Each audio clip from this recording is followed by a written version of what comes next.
Very excited to be sharing a highly requested crochet tabby mitten tutorial today. This is very beginner friendly and I just think so cute. They're inspired by tabby shoes. They separate your pointer finger. Such a fun take on a classic mitten pattern. This was originally published in the Q1 2025 issue of Material Girls magazine, which is a free fiber art magazine that you can download. It always has free knitting, crochet, and sewing patterns in it, along with girly interviews, fun fiber art things. So much fun, so make sure to check that out. For materials, you'll need 2 strands of size 4 yarn. I like mine fluffy, so I'm using Drops Melody, along with a 5mm crochet hook. Throughout the whole pattern, this yarn is going to be held double. It is important that you're pulling from 2 balls at the same time. This is going to make the fabric nice and thick and warm enough to be a mitten. Starting by making the cuff of the mitten, chain 8 chains, and when you get to the end of that, just chain 1 more so that you can use it to turn back around. Here we're going to start some rows of half double crochet stitch. So to half double crochet, put your yarn over before you insert the hook into the chain, then insert the hook into your chain. I'm going to take a while because my chain is very tight. Then yarn over again, pull up that loop. You should have 3 loops on your hook. Then you can yarn over one more time and pull that loop through all 3 of the loops on your hook. So again, that's yarn over, insert, pick up a loop, yarn over again, pull through all 3 loops on your hook. When you get to the end of the row, chain 1 and turn back around to do it again. We're going to keep doing half double crochet stitches into every stitch, and this creates a really nice kind of mock ribbing texture where you'll see the lines of classic knit ribbing show up but in crochet form. Keep going for approximately 20 rows or until the piece measures long enough to wrap around your entire wrist. Here I am testing that and deciding that it is good enough and time to bind off. So you can grab your scissors, cut a length of yarn, and then pull that yarn through your final loop to tie things off. Now I'm going to use the tail of that yarn to seam these 2 pieces together and create the round cuff. Grab a tapestry needle and just do a basic back and forth stitch between the 2 short edges of this cuff here to seam them together and create the complete cuff. When you reach the end, it should be 1 seamless circle, and any yarn that you have left you can just weave into the inside of the cuff using the tapestry needle to secure things. Now we're going to begin crocheting from the bottom up, so grab your crochet hook again, put a marker where you want the round to begin. We're going to be crocheting in the round, and again holding 2 strands of yarn together, we're going to start from one edge of this cuff here. Pull up a loop, and this is all going to be in single crochet stitches, so super simple. I'm just tucking in my end there to get it out of the way. We're going to single crochet around the entire top of the cuff, and you want to do 3 single crochet stitches between each of these lines.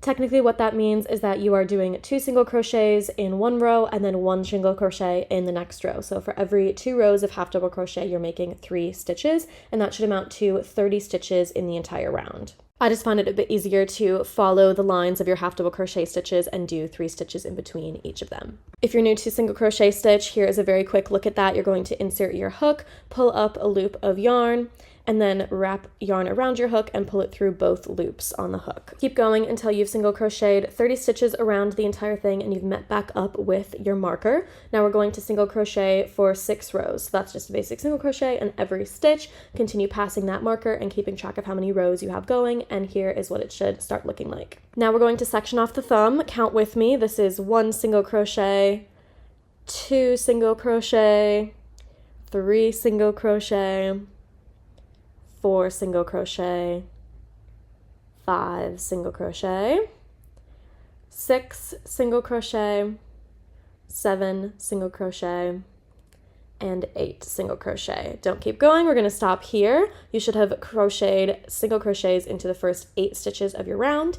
Then you're going to chain 2 from there and bring your hook back to the first stitch of your round where the marker is. So this is creating your thumb hole and sectioning that off so we can start building it up. So you're going to insert that hook into the first stitch of your round and pull up a normal single crochet. You've created a new loop here to keep single crocheting around to build up the thumb. You're going to continue doing a single crochet in each stitch, going around just those 10 stitches for the thumb. Make sure to move your marker as you go so that you can keep track of where your first stitch is as things build up. You're going to do that for approximately 8 rounds or until the thumb is long enough and fits your thumb. You might need a few more, you might need a few less, so it's important to try it on as you go. Here's mine looking like a pretty good fit after 8 rounds, so for the last round we need to decrease to finish off the top. So single crochet into the first stitch of the round, and then we're going to skip the next stitch and single crochet into the next stitch. We're going to continue doing this all the way around the round, single crocheting one and then skipping the next stitch. So instead of 10 stitches, you will have decreased and only single crocheted into 5 stitches. This is a great way to really rapidly decrease and create that domed top for a finger that we want to see. It gets a little awkward here to keep going since it's just so few stitches. It can be kind of finicky, but make sure that you are skipping stitches in between so that you end up only making 5 stitches during this round. At which point we can bind off like normal, cut your tail with a bit left so that you can attach that to a tapestry needle, and we're going to use that tail to close up this little hole that's at the top of the thumb.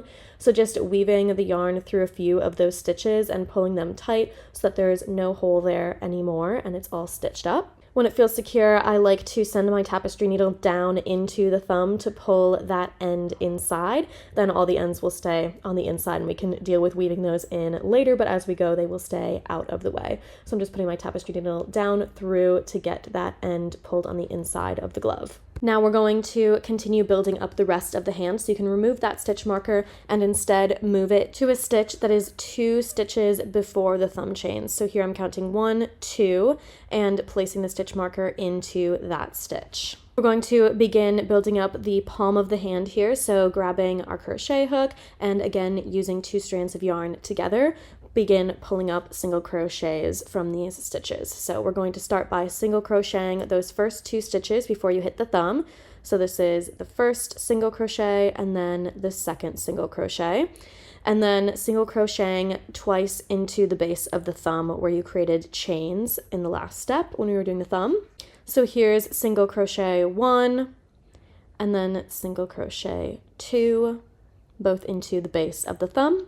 And from there, continue making single crochet stitches into each stitch. That should be 20 stitches to finish the round. You would have then made a total of 24 stitches around this first round of the palm. Continue single crocheting in each stitch for another 6 rounds, and this is going to begin building up the palm before we section off the rest of the fingers. It should look something like this, and now it's time to begin on the pointer finger. We're going to use the same method that we did with the thumb to section off space for the pointer finger. So make your first single crochet of the round. I'm moving the stitch marker here so that I can keep track of where I am. So that was 1 single crochet. Now we're going to count 2 single crochet, 3 single crochet, 4 single crochet, 5 single crochet, and finally 6 single crochet.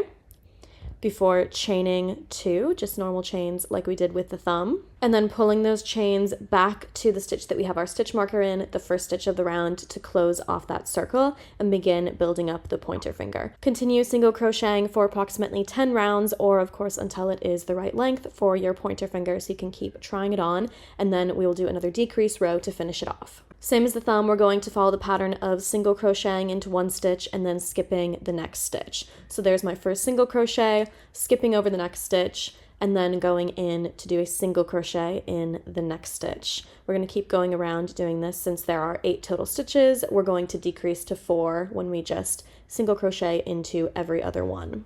Once you've done 4 stitches, we're going to bind off like normal. So pulling up a loop, cutting it, and closing things off, then grabbing a tapestry needle to stitch up the hole that's on top of the pointer finger there. Again, I'm going to send the end of this yarn down into the pointer finger to get it out of our way while we finish off the piece that's going to cover the last 3 fingers of the hand. We're going to begin this section in the stitch that is right next to the pointer finger, so just 1 stitch before those finger chains. Make sure to place a stitch marker in that first stitch because we're going to continue working in the round and we've got to know where it is.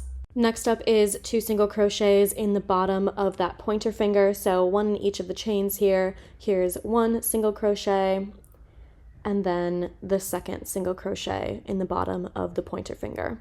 From here, keep going around doing a single crochet in each stitch, and that should be 17 more stitches to finish the round. That's a total of 20 stitches in this round that we're now working with to finish off these fingers. We're going to continue doing single crochets for 4 more rounds, and at this point it's time to start shaping the right side of the mitten so that it curves over the smaller fingers and makes a nice point at the top. At this point when you try it on, you can see that it's time to start curving it a bit towards the middle finger to make it all look nice. So we're going to begin doing a bit of decreasing to make that shaping happen. So on the next round, going to single crochet 8 stitches. So that was the first stitch. Let's count together. This is single crochet 2, then we have 3 and 4, 5 and 6. Come on. Okay, 6, 7, and finally the 8th single crochet stitch. Now single crochet into the next stitch. We're going to do some light decreasing. Skip the next stitch, single crochet into the next one, skip the next one, single crochet into the next one, skip the next one, single crochet into the next one, and then one more time, skip the next one. Finish the round with a single crochet stitch in each stitch. You should have decreased by 4 stitches and have a total of 16 stitches now in the round. So here we are, just single crocheting back up to that stitch marker there, and the next round is just going to be single crocheting in every stitch. So that's 16 stitches, nothing to decrease this round, just working all the way around it. Now the next round is going to be another decrease round. So when you make your way back to the marker, we're going to restart by single crocheting 1, 2, then 3, 4, 5, and okay, flip, single crochet 6, 7, and finally 8 before we start doing some decreases. So single crochet into the next stitch, skip the next stitch, single crochet into the next stitch, and skip the next stitch.